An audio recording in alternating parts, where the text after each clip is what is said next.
はい、まずは玄関からの紹介です。玄関はこんな感じになっています。まずはじめに最近導入した傘立てです。これはイデアコっていうメーカーのものでして、北欧のデザインの傘立てになっています。陶器までとは言わないんですけれども、結構重くってしっかりと自立するようなデザインになってます。で、これ傘に水が溜まっても、ここから溜まった水をジャーッと流すことができるのもいいところです。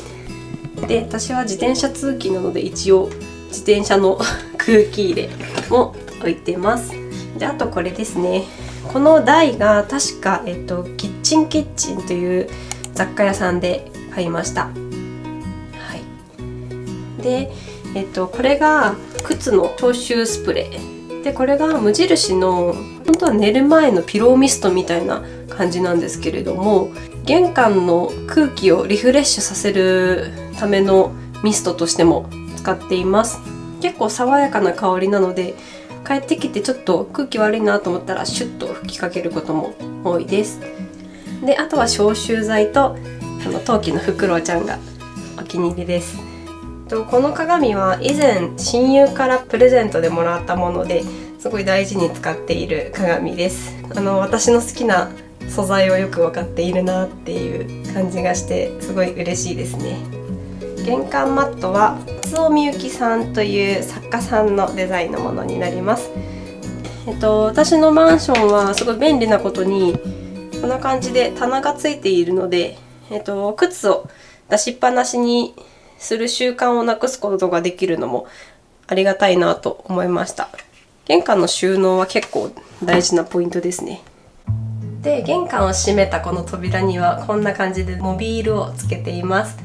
以前スタジオクリップという雑貨屋さんで購入しました。すごい可愛くてお気に入りです。ではこのまま紹介していきますと、まずキッチンの紹介ですね。こっちから紹介していきます。キッチンは極力シンプルにしています。油跳ねがちょっとめんどくさいので、あまりゴタゴタ置かないようには心がけています。私のお気に入りポイントなんですけど、この子たちです。これ、私の大好きなスタジオ M っていう食器のブランドがありまして、そこで買ったものなんですけれども、私は豚さんには普通に塩コショウと、牛さんの方にはハーブソルトを入れています。そう、ちょっとキッチンにこういう小物があるとテンションが上がるので、パッと見目を引くっていうのもすごく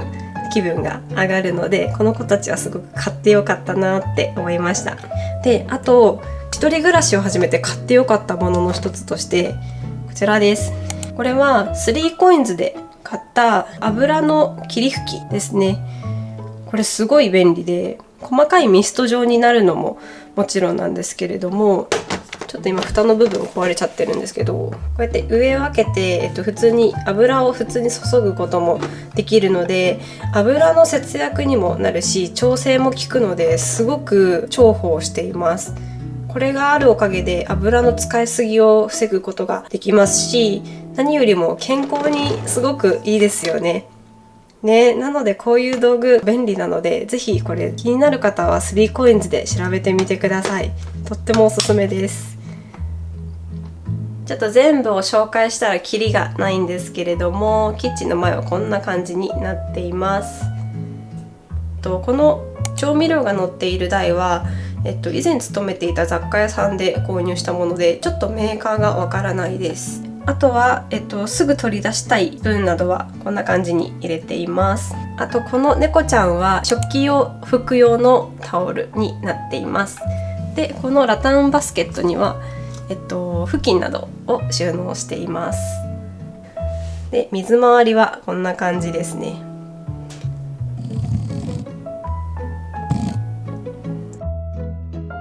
こんな感じでキッチンの、スポンジをいくつか分けています。これは普通に食器用のスポンジでして、ここれもすごく便利なんですけど、スポンジのふわふわに引っ掛けて浮かせることができるので、こうやるだけでスポンジの収納になるのもすごく便利で使っています。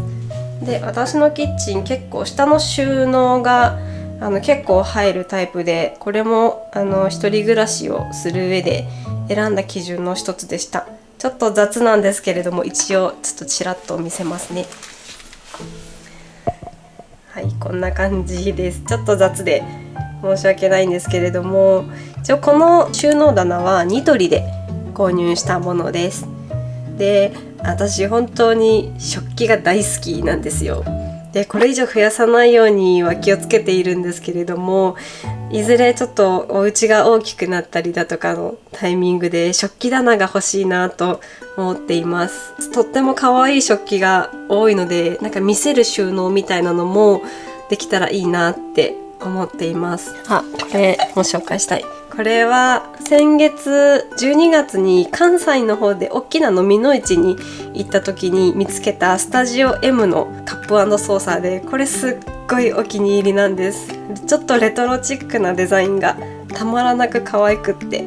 これでよくティータイムをしています。あとはそうだな、お気に入りの食器といえばこれです。私作家さんの食器もすっごく好きで、それこそ飲みの市とかで出会う食器が多いんですけれども、これは丸山ひとみさんという作家さんの食器です。すっごい可愛いですよね。これもなんかちょっとしたお皿として使ったり、なんかおかずを乗せたり、ちょっとしたクッキーとかおやつを乗せたりによく使っています。やっぱりいつも使うものであるからにはちょっとキュンとしたり、やっぱり使ってて気分が上がるものを極力選ぶようにしています。その分長く大事に使うことを心がけているので、この食器もですけど、今持っている食器たちもかなり長く使っているものばかりなので、本当に出会ってよかったなと思っています。あとお気に入りの食器といえばこれですね。これも、2年前ぐらいに神戸のマドゥっていう食器専門店、すごいおしゃれな食器店があるんですけど、そこで一目惚れして買った食器です。私黄色とかオレンジ色が大好きなので、ちょっとこれはさすがに一目惚れして買っちゃいました。お気に入りの食器に関しては別の動画で紹介したいなと思っていますので、また楽しみにしていただけると嬉しいです。あと隣の棚はこんな感じになっています。まだまだ整頓がついていない感じで物が多いんですけれども、なるべく増やさないように気をつけています。で、最後他のトラリーだったりいろんな調理道具はここに収納しています。箸置きも大好きで、ここによく箸置きを入れています。一番最近買った箸置きでお気に入りがこの子です。溶けた雪だるまさん。これもキッチンで買いました。で、冷蔵庫と電子レンジ周りはこんな感じになっています。電子レンジの上にあんまり物は置かない方がいいんですけど、一応何かを温めたりするときはこのプロテインたちを避けたりしています。電子レンジがコーンフリーというメーカーで買いました。電子レンジもオーブンもどっちも機能が備わっているので、とっても使いやすくて便利です。で、何よりもデザインがちょっとレトロな感じが可愛いですよね。これも長く愛用したいなと思っています。で、この下がアイリスオーヤマで買った一人暮らし用の冷蔵庫になります。で、冷蔵庫にはこんな感じでカレンダーとかお気に入りのポストカードやステッカーなどを貼り付けたりしています。あとマグネットも集めるのが好きなので、こんな感じで自分の気分が上がるように毎日キッチンに立つのが楽しくなるようにちょっと工夫したりしています。で、これは、鍋つかみですね。この2つの鍋つかみと、あとエプロン。エプロンはこれキツネの柄になっているのもすごい好きで、確かスタジオ M さんで以前購入したエプロンです。で、あとちょっと紹介し忘れたんですけど、去年の5月に吉武慎介さんという絵本作家さんの個展を見に行ったんですけど、そこでお土産に買ったグッズでお気に入りがこれです。可愛いですよね。およそ 120ml のグラスです。私朝晩にサプリメントとお薬を飲む習慣があるんですけど、これぐらいのちっちゃいコップが本当にちょうどよくって毎日使っています。そう、このサイズ感がたまらなくいいですね。かわいい。でキッチンの裏側、反対側ですねはこんな感じになっています。こっちが、調味料などのワゴンになってます。下がゴミ袋とか、お買い物袋とかを入れてるんですけれども、この2段目が確かパスタとかラーメンとかそういう系のものとかアイラップとかジップロックなどを入れています。でこの上が調味料なんですけど、ちょっとごめんなさい汚いんですけれども、こんな感じで調味料を一式入れています。であんまり生活感を出さないコツとしては、自分のお気に入りの柄の布とかを集めておいて、それでちょっとパッと一時的に隠すっていうのも一つのポイントですね。私よく布物がすごく好きで、ちょっとここのとこにもかけてるんですけど、今まで買ったランチョンマットだったり、なんか布をここに入れて、なんか気分を変えて隠したい時に隠せるように、一応布ポイントかなと思っています。どこから説明しようかなと迷ったんですけど、まずこっちからいきます。まずこれですね。このイラストは飛松正一郎さんという作家さんのイラストです。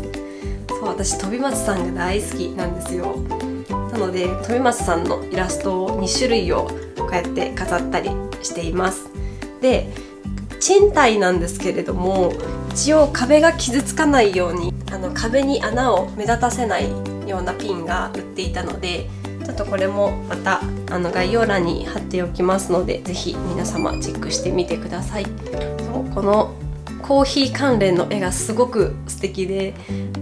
この今から紹介するコーヒーコーナーにすごくぴったりだなと思って買いました。でこの子もお気に入りです。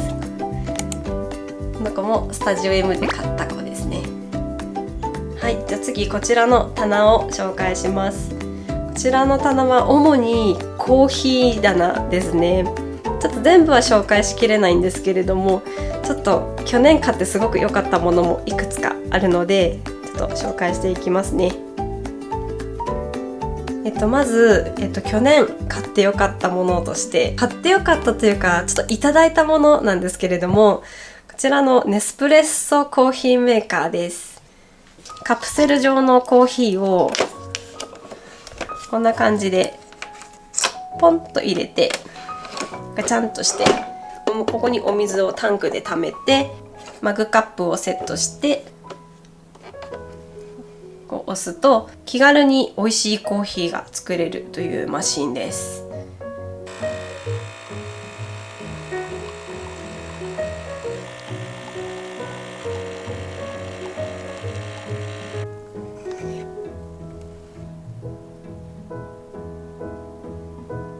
はい、で、こちらの電気ケトルはハゴーギーで買ったものです。で、こっちの炊飯器はニトリで購入しました。そうだ、去年買ったもののお気に入りのものとして、こちら小泉千春さんという陶芸作家さんがいらっしゃるんですけれども、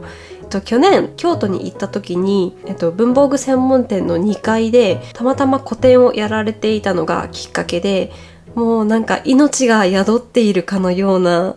このキャラクターといいますか、なんかすごく愛着があるなと思ってお迎えしました。やっぱり毎日使うぐらい気に入っています。この子はコーヒーを入れてもいいし、お茶を入れてもいいので、とにかくマルチに活躍しているコップになっています。で、これはクッキーを入れています。いただき物のクッキーすっごい可愛くって、ちょっともったいなくてまだ食べれてないんですよ。そう、クッキー缶もいただいちゃって、友達の妹さんいらっしゃるんですけど、その方が勤めているお店から出しているクッキー缶を贈り物で送っていただいて、すごい可愛いんです。ちょっとだけちらっ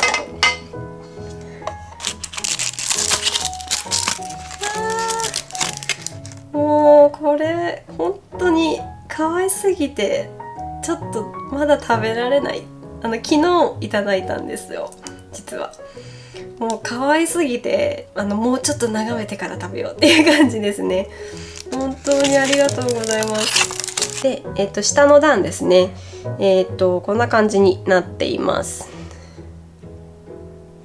私コーヒーが本当に好きで、ここはハンドドリップのコーヒーの粉と市販のドリップコーヒーでしたり、いろいろなものが入っています。で、下は緑茶関係のものも入っています。こうやって手軽に飲めるコーヒーもすごく好きなんですけれども、時間がある時とか休日の朝はハンドドリップでコーヒーを入れるのもすごく好きなので、豆をひく道具でしたり、あと去年から私ラテアートを始めまして、ラテアートがすごく趣味になったんですよ。で、それの道具のミルクフォーマーですね。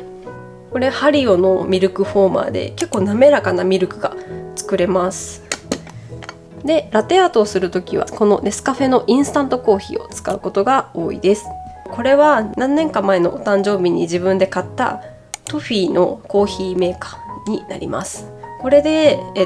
ひいた豆を入れて抽出されたコーヒーもすごく美味しいので、これもおすすめです。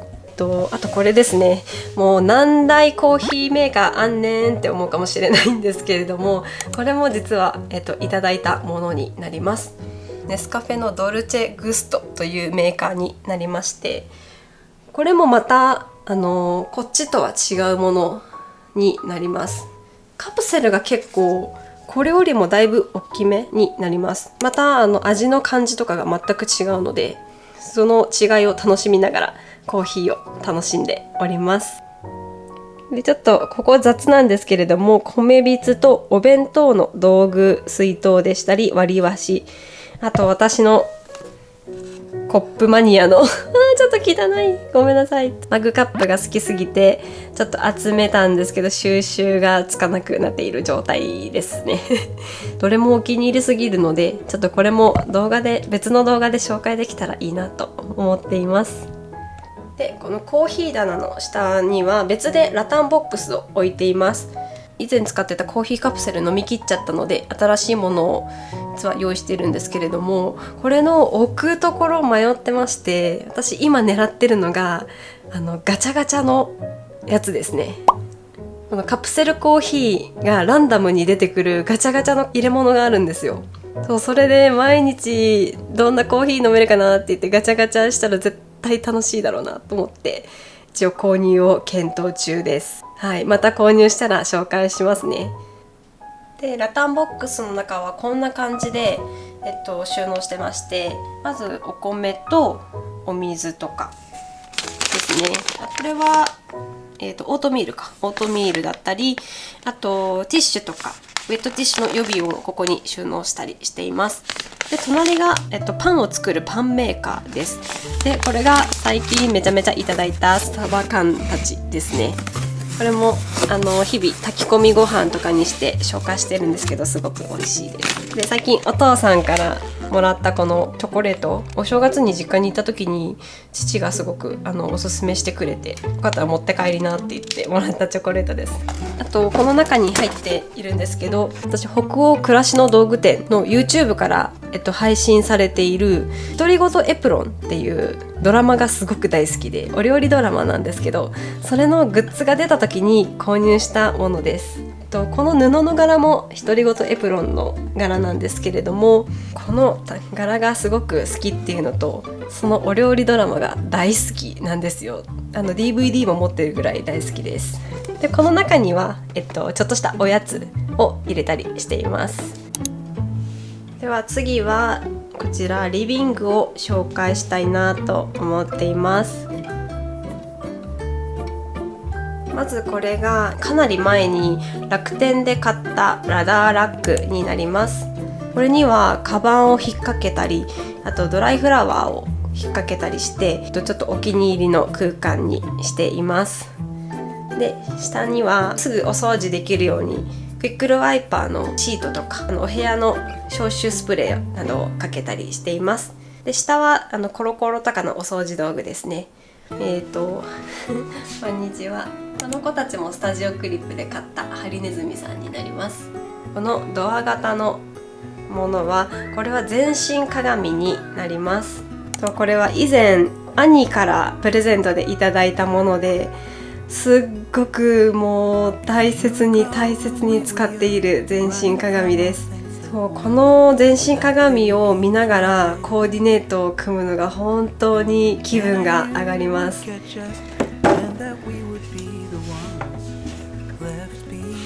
い、こんな感じです。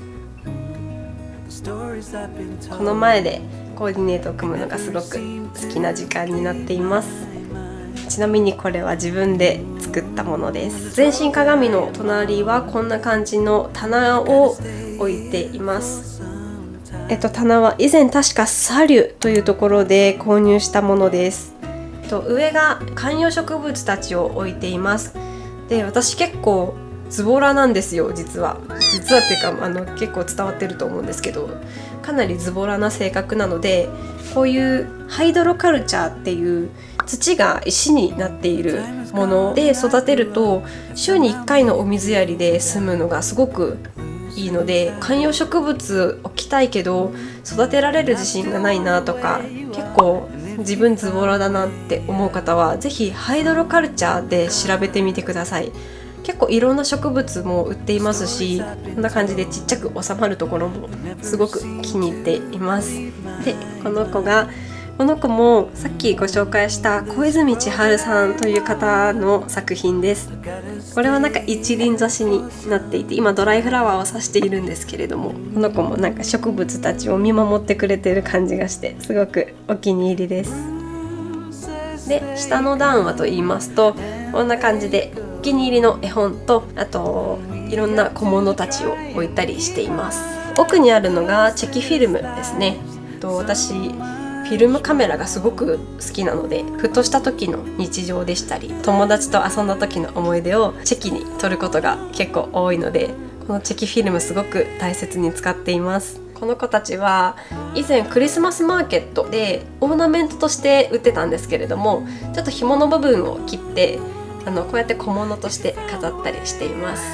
で、これがすごくおすすめしたいんですけれども、春風社さんから出している日めくりカレンダーです。綴られている言葉がすごく素敵で、日をめくるたびにあったかい気持ちになるので、これはもう本当日々のささやかな楽しみになったりしています。これすごくおすすめです。で、2段目は私キャンドルもすごく好きなので、こんな感じにキャンドルを飾ったり使ったりしています。特にお気に入りが、これ溶けていくたびに月の満ち欠けのような感じになってて、お月様みたいにどんどんなっていくんですよ。どんな感じに月が満ちていくのか見る過程もすごく楽しいので、これもぜひ概要欄に貼っておきますのでチェックしてみてください。一番下はごめんなさい、これ確定申告のものでしたり、レシートや領収書関係のものをしまっているので、かなりぐちゃぐちゃです。ここはちょっとすいません、お見せできないです。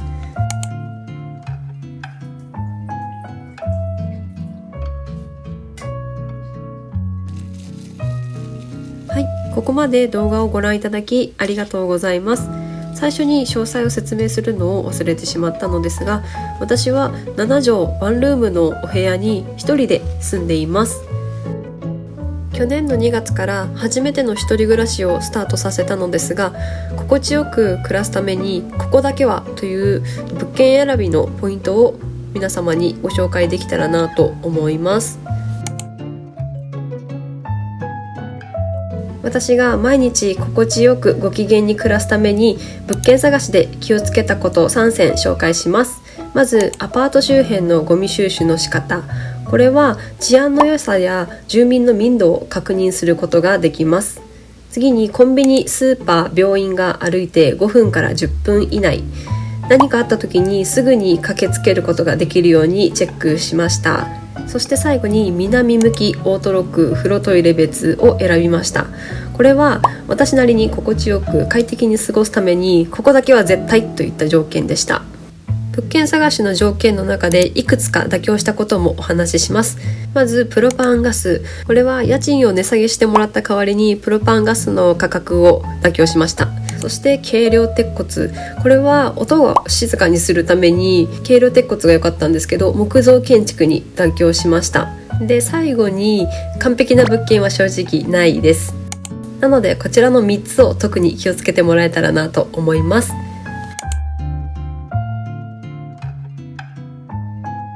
はい、で棚の隣にあるのがモニターなんですけれども、KTC というメーカーの27インチのモニターです。これでよくスイッチのゲームをやったり、Netflix や Amazon プライムでアニメを見たり YouTube を見たりしています。モニターの下にはゲームやカメラ関係のものを収納しています。ここには、チェキのフィルムでしたり、カメラの SD カードを収納しています。であとはスイッチのものやカメラ関係のもの、あとこちらがプロジェクターを収納しています。でこちらの無印の引き出しなんですけれども、こちらにはお薬やケーブルコードなどを収納しています。モニターの隣にはベースを飾っています。私今ベースを月に2回習っていまして、実は3月にもまたもう一度ライブに出演することが決まりました。この木目調のベースに一目惚れして、楽天で初心者用のセットを当時買ったんですけど、もうこの木目調が可愛すぎて、もうこの子じゃないと弾きたくないというベースに出会うことができました。で私の相棒すぎてウッディって名付けてます。木目調なのでそうウッディと一緒に弾くのがすごく楽しいです。はい、でこちらがいつも YouTube 投稿やパソコン作業などで使うパソコンデスクと椅子になります。これもだいぶ前に楽天で購入した机と椅子になります。でクッションもこれも玄関マットと一緒で、松尾美由紀さんという作家さんのデザインのクッションカバーになっています。ちょっとこの引っ越ししたタイミングで傷ついちゃったのがちょっと申し訳ないなって思うんですけど、それでも大事にしたいぐらいすごく気に入っています。でこの Mac のデスクトップは専門学校時代から使っているものでして、もうだいぶ起動が遅くなっているのでちょっと怪しいなっていう感じです。パソコンの横にはマーシャルというヘッドホンとモバイル Wi-Fi を置いています。でモバイル Wi-Fi の持っている子は、この子もスタジオクリップで買ったクマのスマホスタンドにもなったり、こうやって Wi-Fi を立てたりもしています。このクマちゃんも、さっき食器でご紹介した丸山ひとみさんという作家さんの、今は iPad の Apple Pencil ですねを挿してペン立てにしています。でその隣が今年のカレンダーですね。ネクタイさんという作家さんがすごく好きで、イラストレーターの方なんですけど、ネクタイさんのイラストのカレンダーをここに飾っています。デスク周りはあんまり物を置かずにシンプルにしています。引き出しの中はこんな感じになっています。こっちがペン類ですね。お手紙セットでしたりステッカーなどこまごましたものを入れています。であとこっちですね、こっちはマスキングテープやシール類なども収納しています。はい、で次はこれはここ最近で買った一番のお気に入りのこたつになります。これは楽天で購入しました。このふわふわのマットも楽天ですし、こたつの掛け布団も楽天で購入したんですけれども、この柄がニットのセーターみたいですっごく可愛くって、そうこれに一目惚れしてこのこたつを選びました。テーブルなんですけれども、ちょっとレトロ感のある木目調もすごく可愛いのと、何よりもこの机折りたためるんですよ。折りたたんで収納することができて、場所を取らないっていうのも一つの魅力だなと思ってこちらのこたつを買いました。でいつもこのこたつで作業をしたり YouTube の編集をしたり過ごしています。この子は木狼です。私ポケモンがすごい好きで、ポケモンの推しキャラの木狼です。木ちゃんって呼んでます。去年発売されたポケモン AZ っていうゲームをやるときもこの木狼を膝の上に乗せてゲームしたりしています。机の上なんですけれども、基本的にご飯を食べるときはウェットティッシュ以外は置かないようにしていまして、よくスケジュールのノートとあと本を何冊か置いて過ごすことが多いです。で、最近買ったカラーコーデがわかる本でしたり、明日の自分を大丈夫にするような優しい言葉がいっぱい書いてある本でしたり、自己啓発の本でしたり、いろいろ読むものは様々です。これが無印で買った今年26年のスケジュール帳と、あとこれが最近買ったトゥードゥーリストのメモになります。これもランミンさんという作家さんのものでして、すっごい可愛いですよね。で、いつもスケジューリングの時、ちょっとしたメモ、よく使うメモはこの可愛いカンカンに入れたりしています。キーカンがすごい好きなので、よく買い集めてた時期にゲットしたポモロジーというブランドのカンカンになります。で、この中がこんな感じですね。マスキングテープだったり、これもランミーさんのちっちゃい付箋用のトゥードゥーリストですね。これもノートに挟む用のやつ。あとさっきのランミーさんのトゥードゥーリストのメモ帳。あとはちょっとしたハサミ。このクリップもすごく可愛くって気に入っています。これもランミーさんのグッズになります。はい。で、これがお気に入りのベッド周りになります。こんな感じに壁にお気に入りのチェキだったり、ポストカードやステッカーを貼ったりして、お気に入りをギュッと詰めた壁になっています。で、こちらも寝ている時に心が安らぐような空間づくりをしていまして、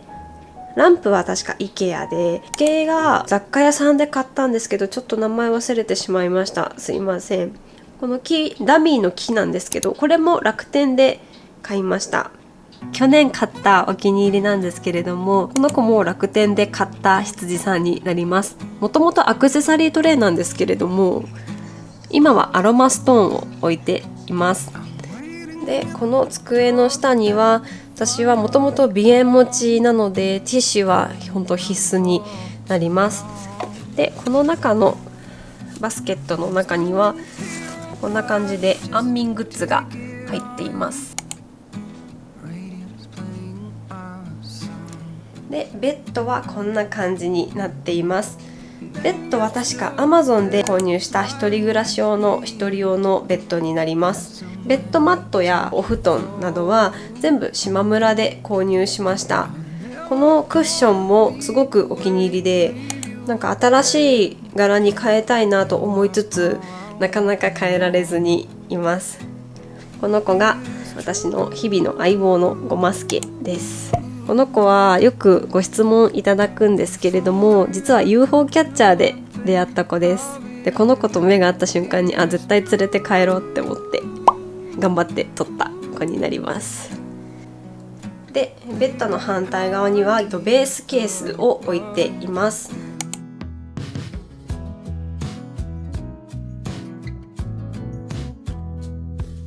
はい、では次、本棚ゾーンを紹介します。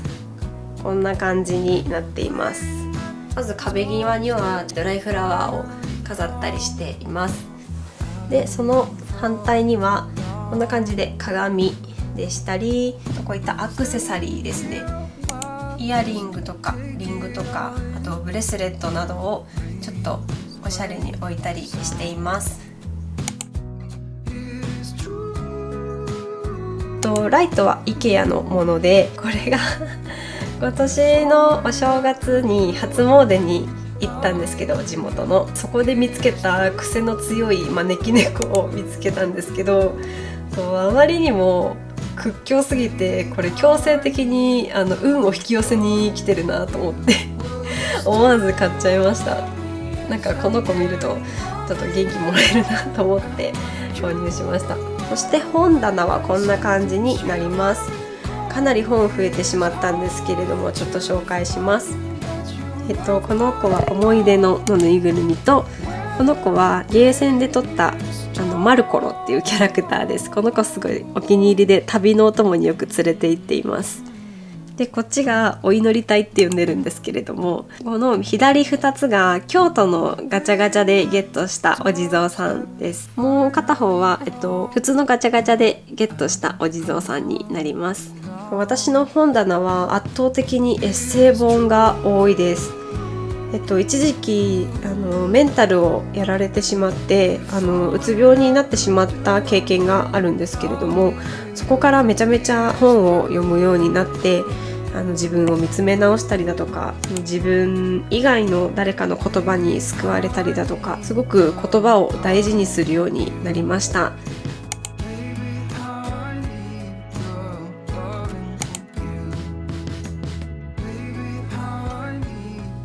一番最後の段はブルーロック全巻になります。ちょっと最近なかなか読めてないんですけど、私ブルーロックが大好きで、哲学的な意味でもすごい大好きですし、何よりキャラクターが本当に個性豊かで、もうたまらなく好きな漫画になります。ちょっと実はここにもいるんですけど国上蓮介というキャラクターが大好きです。もう素敵です、この人は。でついでなんですけど、一応ここも汚い、一応ここにも本やら DVD やら汚いこまごまとした雑貨や飾ってないもの、ちょっと保管してあるものもここに収納しています。ここが絵本と、あと自己啓発本とか大人の教科書といったような感じのものですかねが多いですかね。はい、で最後は洗面台ですね。こんな感じになっています。洗濯機もアイリスオーヤマで買った一人暮らし用のものと、あとこれがすごく便利で、これマグネットになっているんですけど、これタオルをかけるのにすごく便利なものになります。上にはタオル類などを入れていまして、私のしっちゃかめっちゃかなパジャマと、このついたて状になっているやつはドロワーラインさんで、ここにちょっとしたものを置くのに使っています。で水回りはこんな感じになっています。で、ミラーの中はこんな感じになっています。ちょっとこれもごちゃついているんですけれども、で私最近シミ取りレーザーをやっていただいたので、ちょっと保湿のものでしたり、と最近買ってすごく良かったのがこのイッシというヘアミルクですね。今の乾燥する時期すごく髪が広がりやすくて困っていたところ、これを使ったらだいぶ抑えられるようになった気がします。これちょっと薬局ではお高めなんですけど、すごく効果は高いのでおすすめです。お手洗いはこんな感じでとってもシンプルな感じなので、説明はいいかなと思います。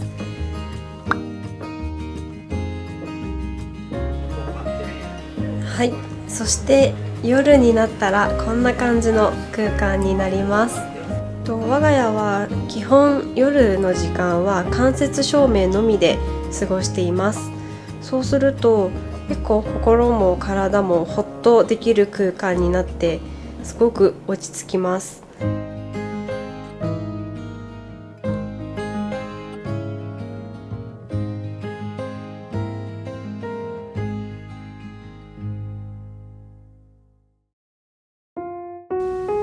はい、というわけで皆様最後までルームツアーをご覧いただきありがとうございました。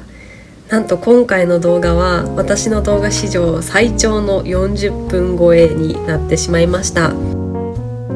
私は一昨年の冬に長年お付き合いしていた方との結婚をやめてしまったんですね。